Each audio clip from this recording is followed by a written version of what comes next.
오늘 우리에게 주시는 하나님의 말씀은 요한복음 6장 1절에서 15절까지 말씀입니다. 그 뒤에 예수께서 갈릴리 바다 곧 디베레 바다 건너편으로 가시니 큰 무리가 예수를 따라갔다. 그것은 그들이 예수가 병자들을 고치신 표징들을 보았기 때문이다. 예수께서 산에 올라가서 제자들과 함께 앉으셨다. 마침 유대 사람의 명절인 유월절이 가까운 때였다. 예수께서 눈을 들어서 큰 무리가 자기에게로 모여드는 것을 보시고 빌립에게 말씀하셨다. 우리가 어디에서 빵을 사다가 이 사람들을 먹이겠느냐? 예수께서는 빌립을 시험해 보시고자 이렇게 말씀하신 것이었다. 예수께서는 자기가 하실 일을 잘 알고 계셨던 것이다. 빌립이 예수께 이렇게 대답하였다. 이 사람들에게 모두 조금씩이라도 먹게 하려면 빵 200데나리오너치를 가지고서도 충분하지 못합니다. 제자 가운데 하나이며 시몬 베드로와 형제가 아닌 안드레가 예수께 말하였다. 여기에 보리빵 5개와 물고기 2마리를 가지고 있는 한 아이가 있습니다. 그러나 이렇게 많은 사람에게 그것이 무슨 소용이 있겠습니까? 예수께서는 사람들에게 앉게 하여라 하고 말씀하셨다. 그곳에는 풀이 많았다. 그래서 그들이 앉았는데 남자의 수가 5,000명쯤 되었다. 예수께서 빵을 들어서 감사를 드리신 다음에 앉은 사람들에게 나누어 주시고 물고기도 그와 같이 해서 그들이 원하는 대로 주셨다. 그들이 배불리 먹은 뒤에 예수께서 제자들에게 이렇게 말씀하셨다. 남은 부스러기를 다 모으고 조금도 버리지 말아라. 그래서 보리빵 5덩이에서 먹고 남은 부스러기를 모으니 12광주리에 가득 찼다. 사람들은 예수께서 행하신 표징을 보고 이분은 참으로 세상에 오시기로 된 그 예언자이다 하고 말하였다. 예수께서는 사람들이 와서 억지로 자기를 모셔다가 왕으로 삼으려고 한다는 것을 아시고 혼자서 다시 산으로 물러가셨다. 오늘 여러분들과 너무나 잘 아는 이 베세다 들판에서 예수님께서 5,000명을 보리떡 5개, 물고기 2마리로 먹이신 이 기사를 가지고 말씀을 좀 나누려고 합니다. 여러분 개인에게 굉장히 중요한 말씀이기 때문에 잘 들으시면 좋겠고, 이 10월에 레인보우 먼스의 주제가 하나님의 소원이라면 여러분을 향한 하나님의 소원이 되기를 원합니다. 우리가 이 본문을 같이 읽었습니다만 이 본문을 가만히 묵상해 보면 예수님께서 오병이어의 기적을 행하신 것이 즉흥적으로 하신 일이 아니라는 것 사실을 알게 됩니다. 5,000명의 무리가 밥을 먹지 못하고 그 들판까지 나와서 이제 돌아가면 다 배를 굶게 된다는 사실이 너무 주님이 안타까우셔서 거기서 즉흥적으로 오병이어의 기적을 행하여 그들을 먹게 하셨다. 오늘 본문을 가만히 읽어보면 그렇지 않다는 걸 알게 돼요. 굉장히 의도적인 사건이고 예수님께서 아주 치밀하게 생각하신 다음에 이 기적을 행하셨습니다. 예수님께서 빌립에게 말씀을 하세요. 지목해서 말씀합니다. 이 오병이어의 기적에는 예수님의 제자가 2사람이 등장하는데 다른 제자가 없었다는 게 아니고 실명이 거론된 제자가 2입니다. 하나는 빌립이고 하나는 안드레예요. 예수님은 이 제자들에게 평생 잊으면 안 되는 교훈을 주고 싶으셨던 것 같습니다. 그들이 앞으로 이제 사역하고 살아가는 동안에 반드시 기억을 해야 될, 그래서 아주 극적인 사건을 만드셨던 거죠. 잊어버릴 수가 없을 만큼. 그런데 예수님의 마음속에 제자들은 2 유형이었던 것 같아요. 하나는 빌립 유형이고 하나는 안드레 유형입니다. 이것은 지금 현재 우리들도 똑같아요. 여러분들도 어떤 사람은 빌립 유형이고 어떤 사람은 안드레 유형입니다. 우리가 이 오병이의 기적을 너무나 잘 알고 있기 때문에 우리는 안드레가 훨씬 더 긍정적으로 느껴집니다. 빌립은 좀 문제가 많은 제자처럼 그렇게 느껴져요. 근데 실제로 이 성경을 가만히 읽어보고 그때 당시 상황으로 우리가 돌아가면 안드레는 빌립하고 비교가 안 될 처럼 무능한 제자예요. 빌립은 정말 유능하고 똑똑하고 그리고 무언가를 해낼 만한 인재처럼 느껴지는, 지금 우리도 똑같아요. 우리가 우리 자신을 스스로 생각하든지 다른 사람을 보든지 내가 보는 관점이 예수님이 보는 관점과 같은지 하는 거 한번 여러분이 돌아봐야 됩니다. 예수님이 빌립에게 물었어요. 이 사람들을 먹이려면 어느 정도의 돈이 필요하냐? 예수님께서 이렇게 빌립에게 물은 것은요, 예수님도 당황스러워서 이 5천 명이나 되는 사람들을 어떻게 먹여야 될까? 이것 빵 하나씩 다 주려면 또 얼마나 돈이 들까? 예수님이 막 혼란스러워서 빌립에게 의논한 거 아니에요. 절대로 그렇지 않아요. 예수님이 어떻게 행하실 것을 다 생각하셨어요. 성경에 그렇게 말합니다. 6절에 보면 이렇게 말씀하시면 친히 어떻게 하실지를 아시고 빌립을 시험하고자 하십니다. 예수님은 당신이 이 5천 명을 어떻게 먹여야 되겠다 생각하셨어요. 그리고 난 다음에 빌립에게 물어본 겁니다. 이제부터 제자들에게 굉장히 중요한 교훈을 가르치고 싶으셨던 거예요. 예수님이 만약에 5천 명만 먹이기를 원하셨다면 그냥 먹이셨으면 됐어요. 기적을 행하셔서 그들을 먹이실 수 있는 방법은 여러 가지가 있었습니다. 그런데 예수님은 이 사건을 통해서 제자들에게 굉장히 중요한 걸 가르치고 싶었고, 그것은 오늘 우리에게도 가르치고 싶으신 것입니다. 여러분에게도 그렇습니다. 예수님께서 빌립에게 우리가 어디서 떡을 사서 이 사람들로 먹게 하겠느냐 이렇게 질문하신 이유는 빌립이 굉장히 똑똑한 사람이었기 때문에 그렇습니다. 그래서 6절에 보면 빌립을 시험하고자 함이라고 그랬습니다. 예수님의 제자 중에 아주 똑똑한 제자가 가만히 복음서를 읽어보면 한 3사람 정도 나옵니다. 한 사람은 가룟 유다, 한 사람은 도마, 한 사람이 빌립입니다. 그러니까 예수님의 제자 중에 행적을 가만히 살펴보면 상당히 똑똑한 사람들이에요. 그 중에서도 제일 계산이 빠르고 이런 점에 있어서 인간적으로 유능한 사람을 꼽으라면 빌립이었던 것 같아요. 그래서 예수님께서 빌립에게 물어보는 거예요. 근데 빌립이 예수님이 생각했던 그대로 즉각 대답합니다. 200데나리온 정도는 들 것 같습니다. 그런데도 그것 가지고도 좀 모자랄지 모르겠습니다. 대단히 똑똑한 거예요. 여러분은 한 100명 정도 한 끼 식사하려면 얼마 정도 들지 금방 계산이 나옵니까? 5,000명이에요. 5,000명.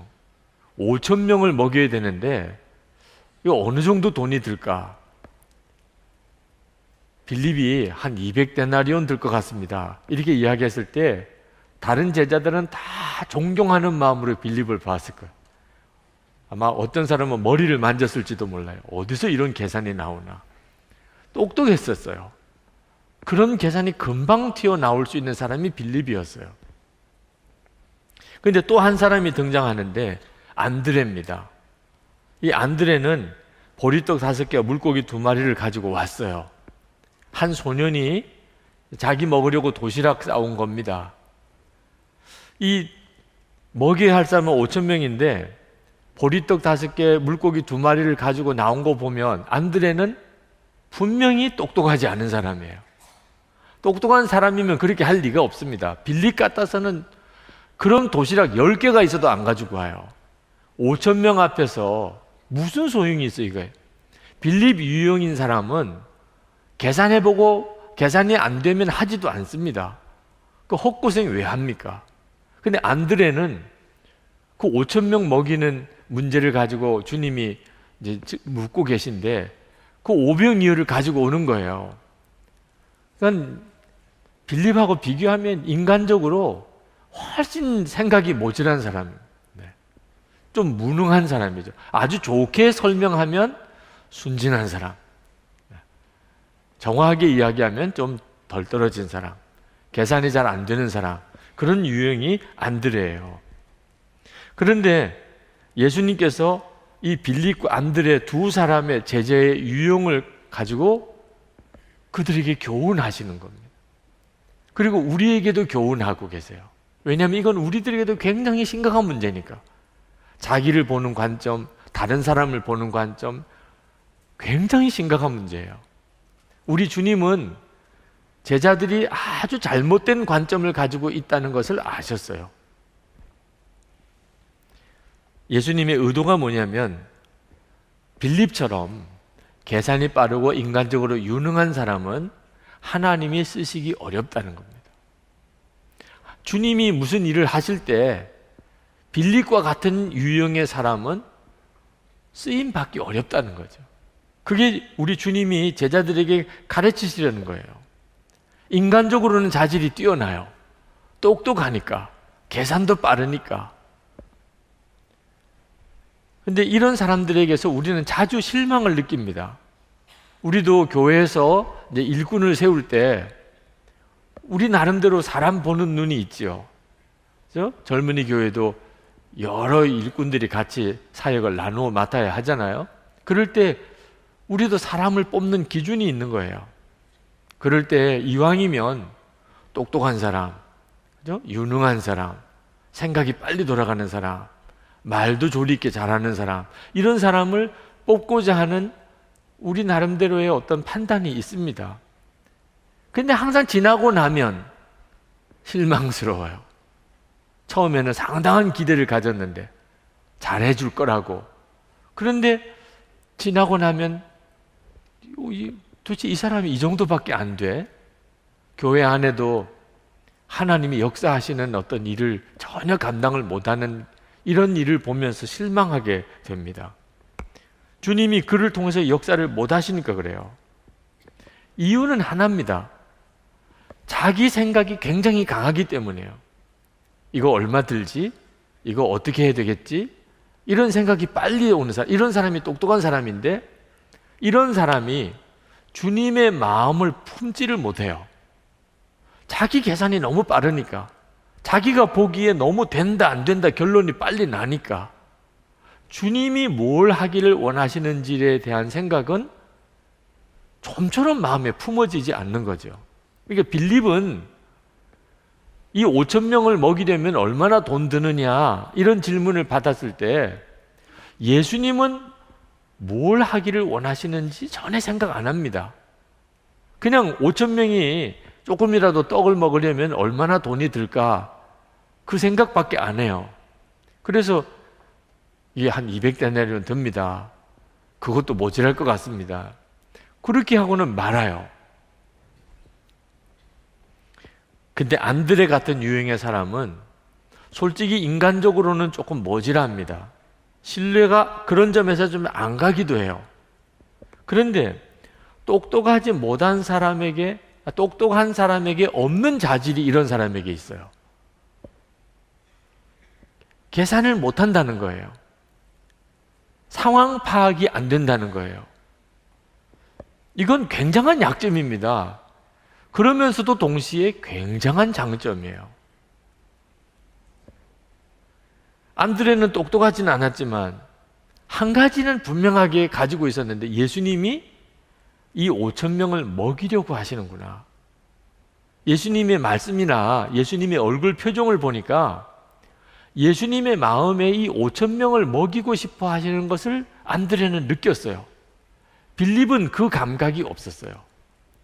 그러니까 안드레가 이 주님이 5천 명을 먹이시려고 하는데 자기도 참 막막하긴 하지만 무언가는 했으면 좋겠어요.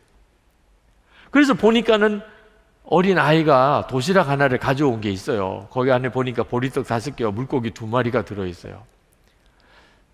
이거 가지고 그냥 예수님께로 온 겁니다. 대책도 없어요. 뭐 계산이 잘 안 되는 사람이고 상황 파악이 잘 안 돼요. 이거 가지고 가면 아주 우스운 꼴이 된다는 거, 이런 것에 대해서 안드레는 별 의식이 없어요. 그냥 주님은 하여튼 어떻든지 이 사람들을 먹이고 싶어 하셔. 그래서 그걸 가지고 그냥 온 거예요. 안드레도 5,000명 먹이는데 이 오병이어는 아무 소용이 없다는 것을 알고는 있었어요. 9절에 보면 여기 한 아이가 있어 보리떡 5개와 물고기 2마리를 가지고 있나이다. 그러나 그것이 이 많은 사람에게 얼마나 되겠사옵나이까. 안드레도 알고 있었어요. 아주 바보는 아니에요. 이 오병이어 가지고서 5,000명 먹일 수 있다, 이 정도는 아니에요. 안드레도 이거는 아무 소용없는 거다, 그 정도 계산은 돼요. 그런데 빌립처럼 가만히 있는 사람은 아니었어요.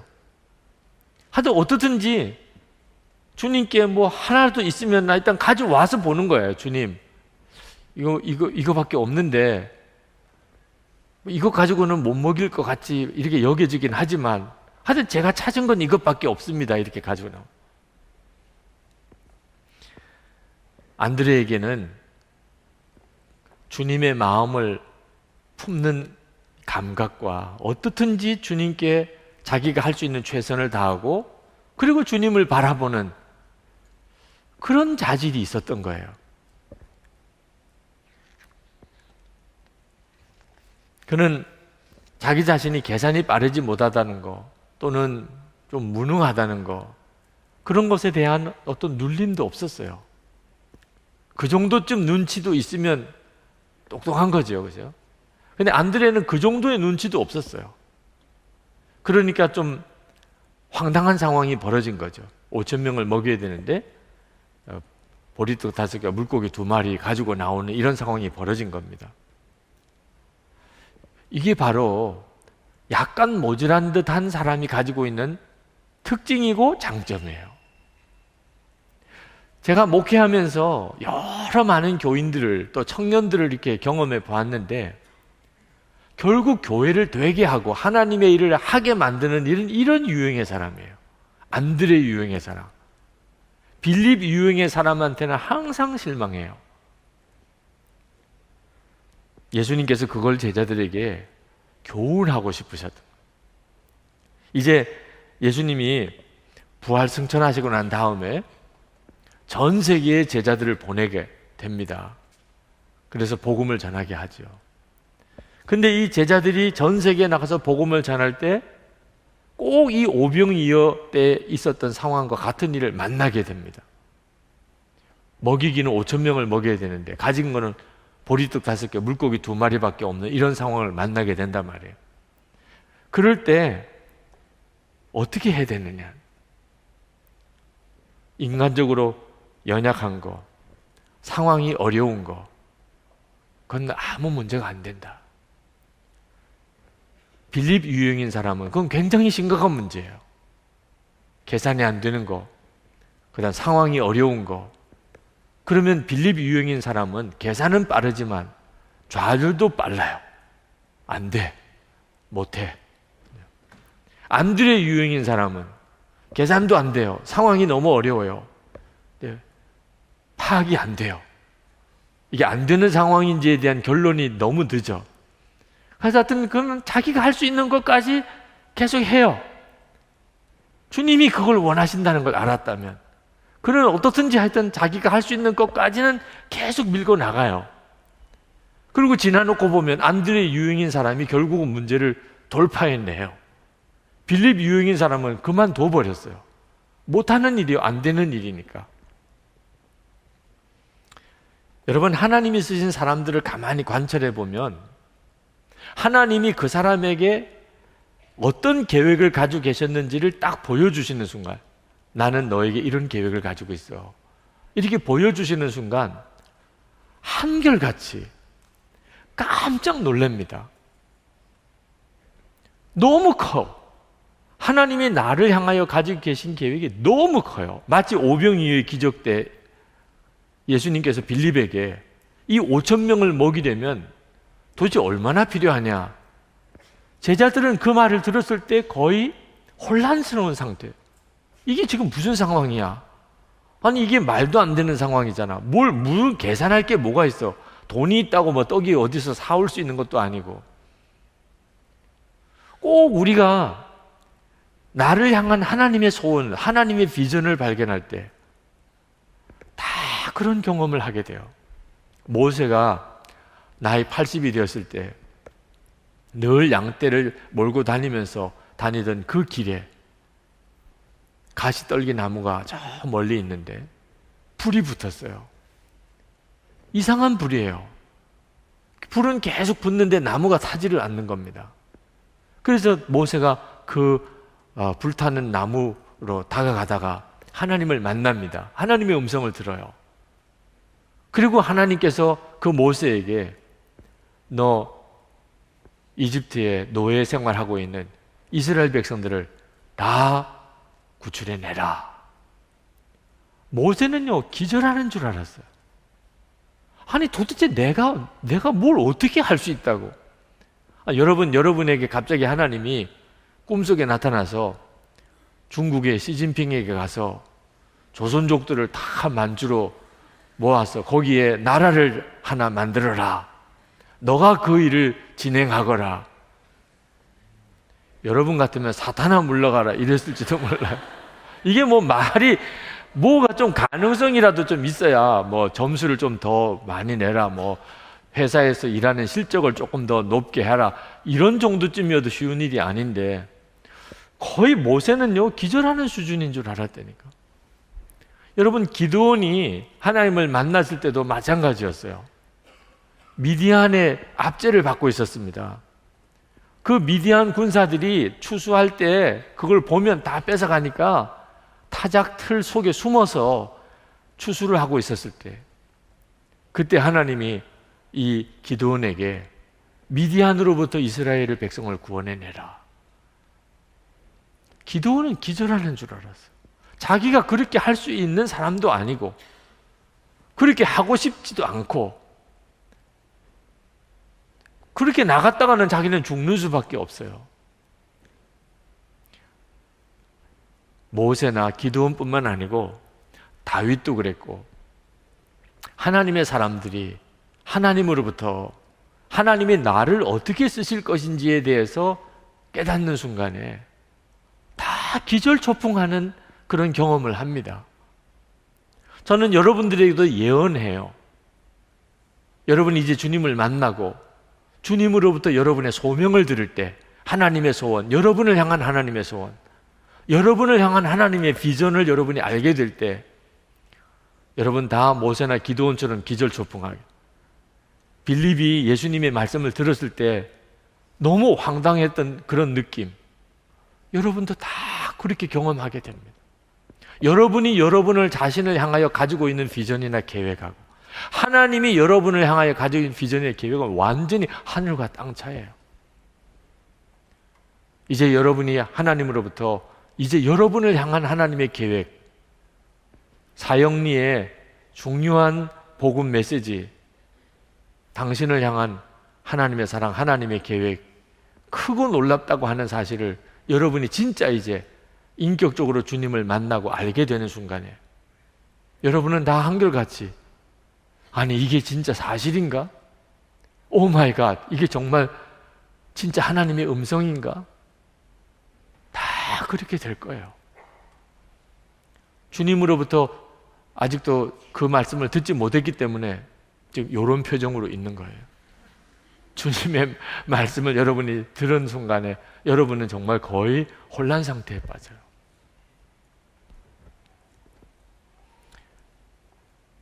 하나님께서 우리에게 오병이어와 같은 상황을 계속 주십니다. 젊은이 교회를 위해서도 그렇고 여러분 개인도 그렇고요.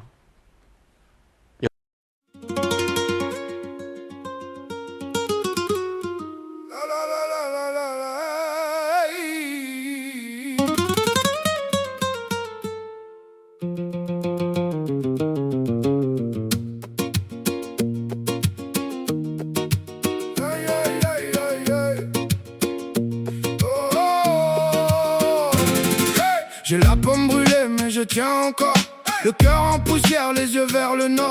Tes mots font la pluie sur mon front fermé. Moi j'avance, même quand tout veut me plier. Sous la peau, ça danse, ça grince, ça mord dans la cour.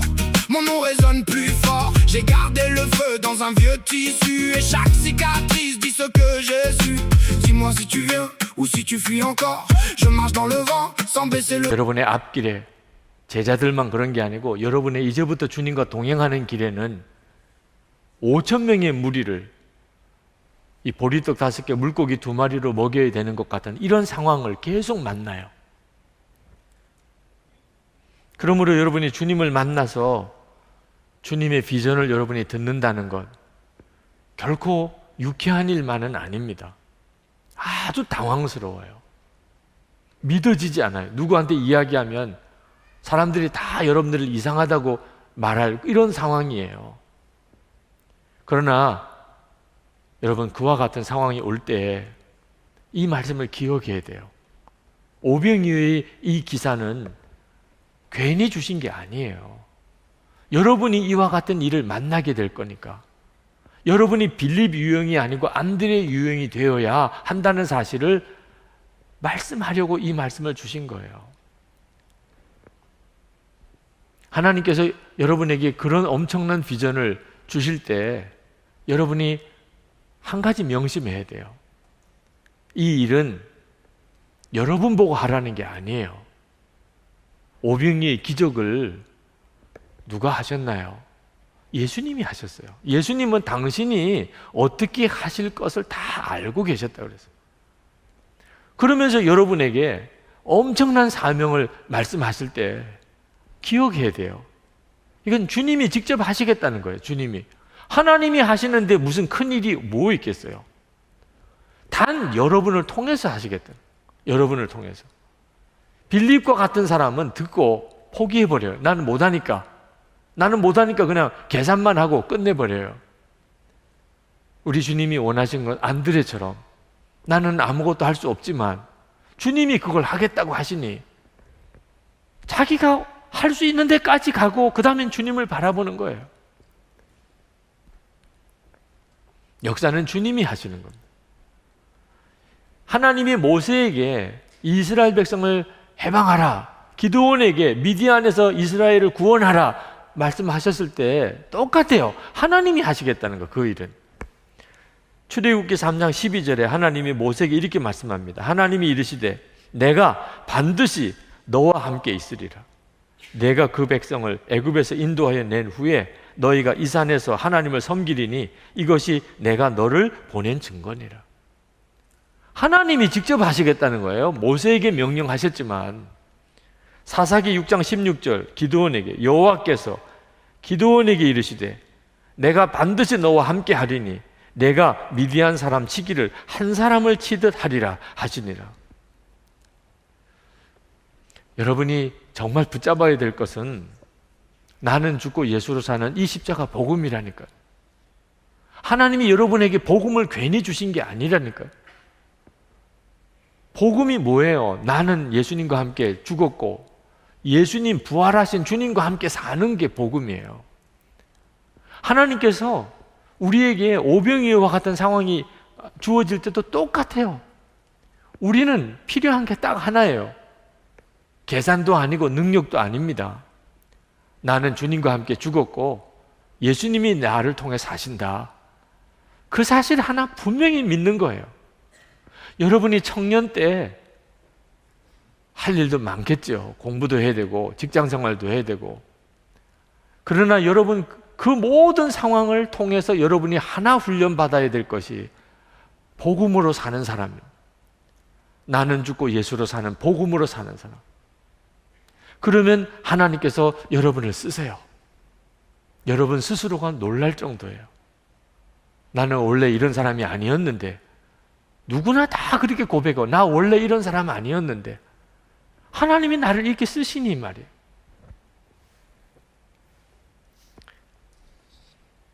주님의 마음을 품는 것.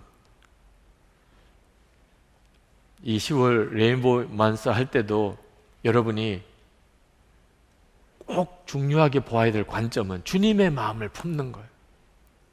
강의를 듣고 어떤 사람의 간증을 듣고 또 메시지를 들을 때 주님의 마음이 무엇인가? 그게 가장 중요한 관점입니다. 빌립은 그 생각 없었어요. 안드레는 사람이 조금 모질하는 것 같아도 주님이 뭘 원하시나 그 점에 대해서 안드레는 분명했어요. 여러분들도 여러분의 개인적인 능력과 여건, 그 점은 하나님에게 쓰임 받는데 크게 중요하지 않아요. 물론 가지고 있는 자질이나 여러 여건과 형편은 하나님이 쓰실 수 있는 도구이긴 하지만 다른 사람보다 뭘 못한다고 그래서 하나님 앞에 쓰임 받지 못하는 거 아니에요. 오병이어의 기적 보세요. 안드레가 할 수 있었던 일은 그 정말 단순한 생각으로 오병이어 가지고 온 것밖에 없지만 5,000명 먹이는 일에 그렇게 쓰임을 받았잖아요. 여러분이 주님의 마음을 품으면 생각도 달라지고 말도 달라지고 삶이 달라져요. 저희 친척 중에 한 분이 간 이식을 하신 분이 계십니다. 미국에 계신데 그분이 어느 날 그렇게 멕시코 음식이 먹고 싶더래요. 간 이식 수술을 하고 난 다음에 평생 멕시코 음식 안 먹던 사람이에요. 그 멕시코 음식만 파는 그 식당에 가서 너무너무 맛있는 거예요. 주변 사람들이 이상할 정도로 당신은 어떻게 이렇게 음식을 잘 먹냐고. 나중에 알고 보니까 멕시코 사람 간을 이식한 거예요. 그 멕시코 사람의 간이 이식이 돼서 멕시코 음식이 자꾸 입에 당기는 거예요. 그 음식만 먹었던 사람의 간이라. 그 이야기를 듣고 한참을 웃었어요. 정말 그러시냐고. 그렇다는 거예요. 안 먹어보던 멕시코 음식이 그렇게 입에 당긴다는 거죠. 여러분, 간만 이렇게 이식을 해도 그 전에 먹던 식성이 갑자기 내 식성이 되어진다면 예수님의 마음을 품으면 생각과 말과 행동이 완전히 달라집니다. 여러분에게 정말 부탁합니다. 여러분이 어느 정도의 능력이 있는지 이제쯤이면 다 결론 날 때예요. 그렇죠? 이제는 뭘 노력을 더 해서 사람이 더 좋아지는 것도 없을 때예요. 이제는 그렇지 않습니다. 아직도 아니에요. 예수님의 마음을 품는 것은 사람의 인생을 완전히 바꿉니다. 고린도전서 1장 27절에서 29절, 하나님께서 세상에 미련한 것들을 택하사 지혜 있는 자들을 부끄럽게 하려 하시고 세상에 약한 것들을 택하사 강한 것들을 부끄럽게 하려 하시며 하나님께서 세상에 천한 것들과 멸시받는 것들과 없는 것들을 택하사 있는 것들을 폐하려 하시나니 이는 아무 육체도 하나님 앞에서 자랑하지 못하게 하려 하십니다. 왜 이렇게 하실까요? 어째서 하나님은 약한 자, 없는 자, 미련한 자, 천한 자, 멸시받는 자를 일부러 택하실까요? 우리 주님의 마음을 그래도 더 잘 품을 수 있는 사람입니다. 하나님이 똑똑하고 유능한 사람을 택하여 쓰시지 않으시려고 하는 이유는 주님의 마음하고 전혀 상관없는 마음으로 일을 하니까. 주님은 뭘 원하실까? 이런 단순한 생각이 안 드니까 말이에요. 여러분 참 조심해야 돼요. 이제부터 진짜 살아가는 동안 조심할 거. 빌립이 이렇게 이야기합니다. 7절에 각 사람으로 조금씩 받게 할지라도 200데나리온의 떡이 부족하리이다. 우리 주님이 그 말을 들었을 때 느낌이 어땠을까요? 예수님은 기적을 통해서 이 5,000명을 먹이시려고 하세요. 근데 빌립은 지금 계산하고 있어요. 계산해 보니까 200데나리온의 떡이 필요해요. 우리 주님은 어떠셨을까? 얼마나 멀리 느껴지셨을까? 넌 어째 그렇게 내 마음을 모르냐? 또 한 가지 안드레에게서도 조심할 게 있어요. 아쉬워요. 9절에 여기 한 아이가 있어 보리떡 5개 물고기 2마리를 가지고 있나이다. 여기까지만 했으면 딱 좋았을 텐데 그 뒤에 그러나 이것이 이 많은 사람에게 얼마나 되겠사옵나이까? 요 말은 좀 안 했으면 좋았을 텐데 이게 얼마나 되겠습니까? 된다 안 된다는 판단은 주님이 하시는 거예요. 안드레가 이미 판단하고 있어요. 왜? 너무 빤하니까 판단하고 말 것도 없죠, 사실은. 그러나 여러분, 오늘 길거리 갈 때, 차를 운전해 갈 때 신호 조심하고, 사람 지나가는 거 조심하고, 차 지나가는 거 조심하고, 그것보다 더 조심해야 될 거, 우리 주님이 무슨 일 하시겠다고 하는데 계산부터 하는 거, 그 다음에 된다 안 된다 결론을 내가 먼저 내리는 거, 이건 정말 교통신호 지키는 것보다 더 조심해야 돼요. 선한목자교회, 젊은이 교회 안에서 사역을 할 때도 이건 정말 철칙이에요. 오병이어의 기적의 교훈을 명심하라. 하나님의 일은 하나님이 하세요. 그 점만 명심하면, 그러면 빌리까지 계산 안 합니다. 안드레처럼 이런 식으로 사족 붙이지 않아요. 제가 한번 대만에서 제자훈련 세미나를 인도할 때 통역을 하시는 대만 선교사님이 계셨어요. 한국 분이신데 거의 동시 통역을 완벽하게 하셨습니다. 저는 통역을 얼마나 잘하시는지를 모르는데, 강의 끝나고 난 다음에 그 중국 분들이 이구동성으로 통역이 탁월했다는 거예요. 너무너무 좋았다는 거예요. 대만 중국어하고 한국말 다 알고 있는 우리 한국 선교사님들 이야기 들어보니까 목사님이 말씀하시라는 그 내용, 그 목사님이 말씀하시라는 그 타이밍, 감정, 느낌까지 어쩌면 그렇게 정확히 전달했는지 나중에 알고 보니까 동영상으로 제 설교를 계속 많이 들으셨더라. 그러니까 제가 무슨 예화를 하나 하려고 그러면 결론까지 다 하세요. 그러니까 저하고 거의 동시에 이야기가 돼요. 그래서 그러셨구나. 너무 감사하더라고요. 그러면서 제가 그때 나도 우리 주님이 전하려는 말씀을 전하는 목사인데, 내가 만약에 저 통역하는 저 선교사님처럼 그렇게 설교를 했다면 우리 주님이 얼마나 기뻐하실까. 그러나 그게 얼마나 어려운 일인가. 주님이 말씀하시는 그 내용, 주님의 그 느낌, 주님의 그 감정까지도 내가 그대로 가지고 이렇게 설교할 수 있다면 우리 주님이 얼마나 기쁘실까. 주님이 원하시는 것은요, 내 마음을 품으라. 빌립보서 2장 5절, 너희 안에 이 마음을 품으라. 곧 그리스도 예수의 마음이니. 우리 주님이 주님의 마음을 품은 사람을 통해서 일하십니다. 그러니까 여러분에게 있어서 이거 정말 기회잖아요. 주님의 마음을 품는 것에 있어서 무슨 여기 돈 들어가요? 공부를 더 해야 돼요? 주님의 마음을 품는 것, 주님의 마음은 무엇일까? 관심 가지면 알게 됩니다. 주님은 우리에게 당신의 마음을 모르게 하시는 분이 아니시니까. 우리가 관심이 없어서 몰랐지, 주님은 이미 다 주님의 마음을 열어주고 계세요. 우리 안에 오셨으니까. 광주에 아주 목회를 크게 하시는 목사님 한 분, 저희 교회 오셔서 말씀을 전하실 때 신학교 다닐 때 전도사로 일하던 이야기를 하셨습니다.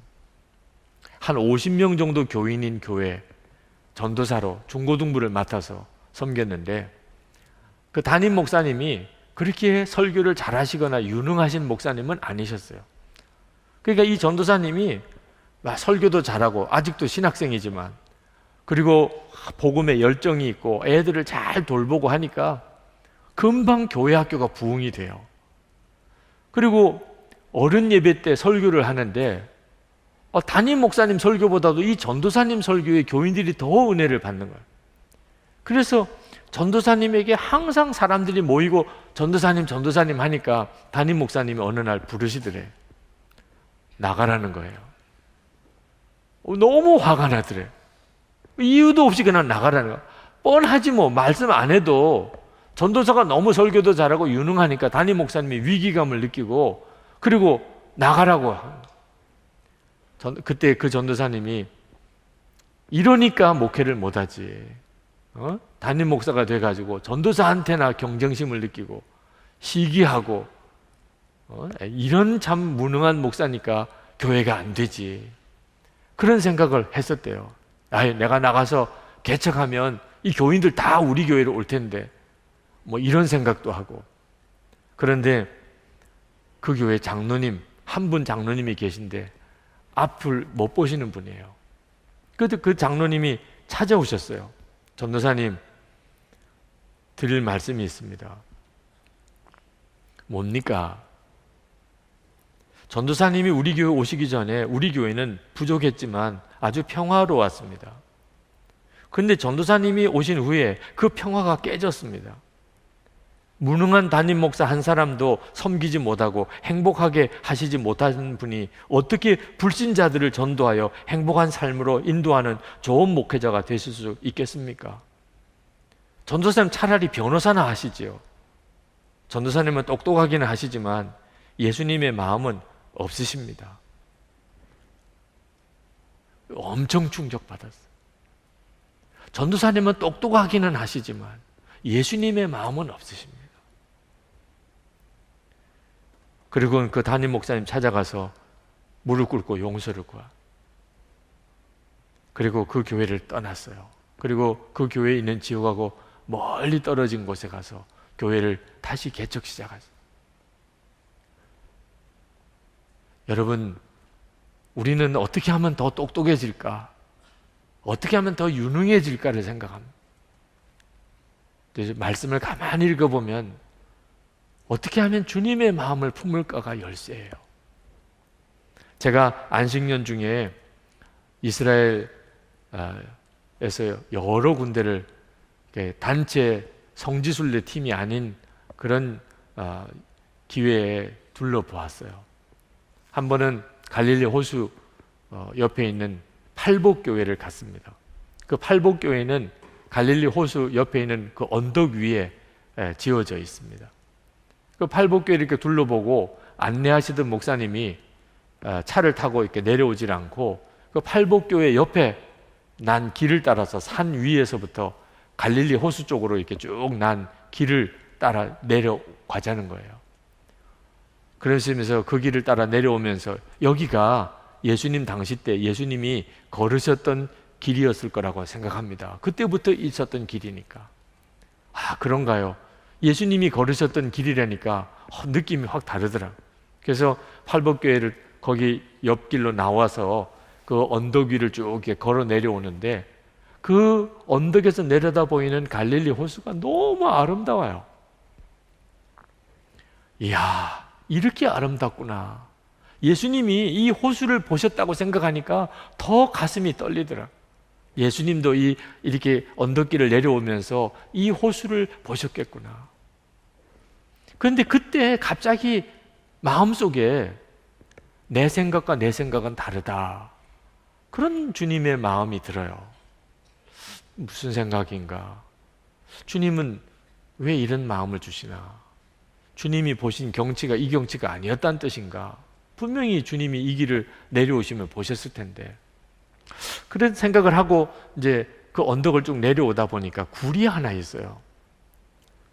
그 안내하시던 선교사님이 목사님이 이 굴에 좀 앉아보세요. 굴에 들어가서 앉았더니 바깥으로 그 굴 입구를 통해서 갈릴리 호수가 이렇게 보여요. 그것도 참 아름답더라. 예수님께서 이 길을 내려오시다가 제자들과 함께 이 굴에 앉으셔서 제자들과 이야기를 나누셨을 거라고 추측합니다. 그리고 제자들을 여기서 부르시고 여기서 제자 삼으시고 그렇게 제자 훈련을 하셨던 곳일 것 같아. 그리고 보니까는 한 10명 정도쯤이 이렇게 둘러 앉을 수 있는 정도의 크기예요. 근데 그때 제 마음속에 정말 너무나 선명하게 우리 주님은 갈릴리 호수의 경치를 보신 분이 아니라 우리 주님의 마음은 언제나 사람에게 있었던 제자들이. 예수님이 갈릴리 경치가 얼마나 아름다운지 주님은 성경에 쓰신 내용이 없어요. 생각해 보니까는 정말 그것도 이상하더라고. 여러분도 성지순례 한번 가서 갈릴리 가보시면 갈릴리 주변이 아름다워요. 이렇게 아름다운 곳에 대한 언급을 왜 안 하셨을까? 예수님은 천국을 보시는 분이에요. 천국을 보신 예수님께서 갈릴리 호수가 아름다우면 뭘 더 아름답겠어요? 갈릴리 호수에 대한 경치 이야기를 안 하신 이유, 예수님에게는 별로 그건 관심이 없어요. 예수님의 관심은 오직 사람에게 있었어요. 제자들, 제자 삼는 일. 그래서 성경은 온통 제자 삼는 이야기밖에 없는 거예요. 사람 이야기밖에. 예수님께서 내 생각은 너 생각과 다르다. 저는 처음에 그 갈릴리 호숫가 언덕에서 이렇게 내려올 때 경치를 보고 너무 감동했어요. 주님은 너 제발 그런 데 초점을 두지 마. 너 이 이스라엘에 와 있는 것이 이스라엘의 경치를 보러 온 거냐? 여기서 유적을 보러 온 거냐? 내 관심은 사람이야, 사람. 예수님의 마음을 품으면 똑같은 걸 보아도 완전히 다르게 보여요. 우리 주님의 마음은 지금 여러분에게 있습니다. 이 세상이 얼마나 볼 것도 많고 거창한 것도 많아요. 그러나 우리 주님은 그것들이 뭐 크고 거창하겠어요? 무슨 일이 우리 주님께 놀랄 일이겠어요? 우리 주님에게서 진짜 소중하고 놀랄 일은 여러분 한 사람 한 사람, 이렇게 주일에 하나님께 예배드리러 나와 앉아있는 여러분. 여러분 스스로는요, 아유 나는 별 볼 일 없는 사람, 존재감이 없어요. 사실 선한 목자교회, 젊은이 교회 와봐도 투명 인간이에요. 누가 알아주는 사람도 없고 붙잡고 말 걸어주는 사람도 없고, 그래서 또래 모임도 안 가려고 생각하고, 이미 마음에 굳게 결심한, 예배 끝나자마자 갈 거라고 생각. 주님의 마음을 품어봐요. 여러분을 향한 주님의 마음은 여러분이 여러분을 생각하는 것과 완전히 달라요. 그리고 그 주님의 마음을 따라 해보세요. 여러분이 정말 안 해본 일이에요. 그리고 여러분에게 너무 필요한 일이에요. 그러면 안드레 같이 됩니다. 안드레에게 보리떡 5개와 물고기 2마리를 내어놓은 사람이 있죠. 이름도 없어요. 그나마 안드레는 이름이라도 나오죠. 이 소년은 이름도 없어요. 누군지. 그런데 이 아이가 있어요. 이 아이는 안드레보다 더 무능한 사람이에요. 아주 연약한 어린애니까. 그렇지만 이 아이의 점심 도시락이 5,000명을 먹였잖아요. 여러분이 가지고 있는 것으로 5,000명이 먹여져요. 우리 주님이 여러분의 마음을 온전히 다스리실 수 있으면 그렇게 되는 거예요. 그렇게 되기를 축복합니다. 오늘 성찬을 이제 하겠는데, 성찬은 주 예수님이 여러분 안에 오시는 거예요. 이미 와 계신 주님을 다시 한번 확인하는 겁니다. 왜? 가장 중요한 것이니까. 여러분에게 있어서 가장 중요한 것, 주 예수님을 모시고 사는 것. 이것이 얼마나 놀라운 것인지. 여러분도 주님의 마음을 품으세요. 그러면 진짜가 됩니다. 주님이 여러분 안에 계시고 여러분이 주님의 마음을 품으면 그걸 연습하자고 영성일기도 써보라고 하는 겁니다. 매일매일. 여러분의 인생을 향한 하나님의 계획이 드러나게 되기 바라고, 그리고 그것이 이루어지게 되기를 바랍니다. 부모님이 나에게 꿈을 가지고 계신 거는 나를 상처를 줄 때가 있어요. 엄마 아빠가 나에게 원하는 거, 그거 이루어주지 못해요. 항상 엄마 아빠는 그걸 요구해요. 그런데 하나님이 나에게 원하시는 것은 부모님이 나에게 원하는 것과 완전히 달라요. 부모님은 그냥 내게 요구하는 거죠. 이렇게 되라, 저렇게 되라. 우리 주님은요, 주님이 직접 하시는 거예요. 주님이 직접 당신이 주신 꿈을 주님이 직접 이루세요. 우리가 하는 일은 주님의 마음을 품고 계속 주님을 바라보는 것. 할렐루야. 이 일이 내게 이루어지기를 원합니다. 우리 다 같이 통성으로 기도하고 성찬을 받겠습니다. 다 같이 기도하겠습니다.